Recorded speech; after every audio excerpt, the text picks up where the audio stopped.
All right, what's up there, people? 100 Spoke Riders here. Just a little quick Chevy Tahoe update.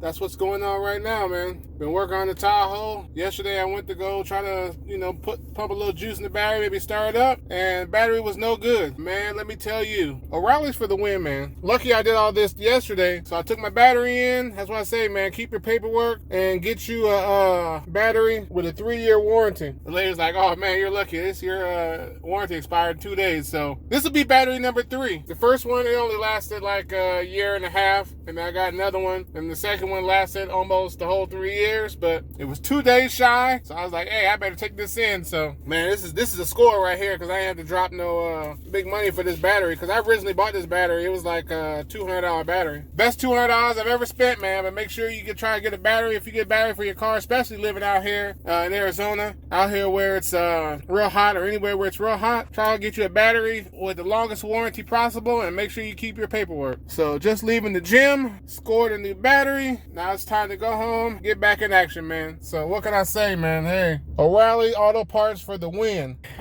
Just did my first test drive of the old Tahoe. All I can say is it's interesting. I did bleed the brakes, slapped the wheels back on, and went around the block.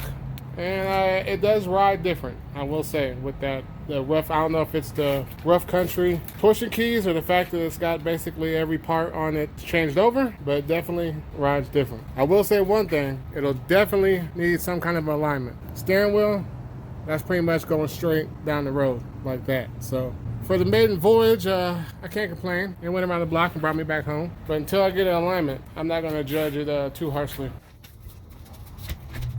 I went in the house for a second, try to regroup. It's Saturday around noon. I just made a decision where bleeding the brakes, getting the 2 front wheels on, going for the little test ride around the block. I think that's good enough for now. There's a few shops I want to check out as far as alignments go. I want to have time to talk to them and make the right decision. I don't think I'm gonna mess with it anymore this weekend. I think I'm good till Monday, because I got a lot of other projects going on I need to be working on. I just want to do this real quick so I can at least get to the point where I can move it out the way. Now it's movable, and I'm happy with that. So I don't want to make any of these harsh decisions and just go with the first person I come across. I don't know if I want to go to a simple mechanic or actually go to an off-road shop or what, but for now I think I'm just going to hold off, man. I'm not really aggravated, but I'm just kind of tired and wore out. Had a hell of a leg day at the gym, so sometimes you just, messing with these old school cars, you get into a hurry and you start making mistakes, and shortcuts it comes too far to make any shortcuts. I did have a little incident when bleeding the brakes. I went to go bleed the valve off, brake fluid shot everywhere, and then I forgot to put the cap on the reservoir and push the brakes, and then brake fluid shot over everywhere again, and I had to clean all that brake fluid off of my motor bay and all on the wheel well and stuff on my new paint. So I'm a little aggravated. Sometimes it's better to quit while you're ahead. I put the wheels on, I bled the brakes, it stops.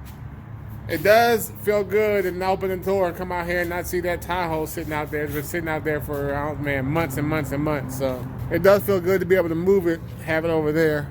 I'm happy, man, with the way it turned out. I just got a little frustrated over the fact that it was hot and damn brake fluid shot everywhere. But looking at it from a distance, after I relaxed for a second, I could tell the front did go up just a little bit.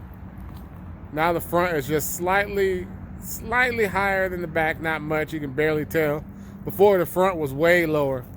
I don't know if it's a combination, so the way it's sitting now, it's a combination of all them new suspension parts I put on there, because all that old stuff was broke down, and the rough country torsion keys supposed to give you a little bit of lift too, to level things out. So I like the way it's sitting right now. I'm pretty cool with it sitting right there, so I don't think I'm gonna lift it any higher for right now. For right now, I just want to get this set up working good and real smooth, because I'm glad I waited instead of just running right out trying to find somebody to do anybody just to do alignment real quick. I think I want to go talk to the 4x4 off-road shop first, see what they got to say about the situation, see what they do for their alignments up there, and take it from there, man. Just take my time with it. But just having it over here and not sitting over there where it's been sitting for many months, it definitely feels good. I'll give you guys an update once I get to the shop, get the alignment done, maybe do a driving video. We'll see. 100 Spoke Riders signing out on the old OBS 2-door Tahoe project.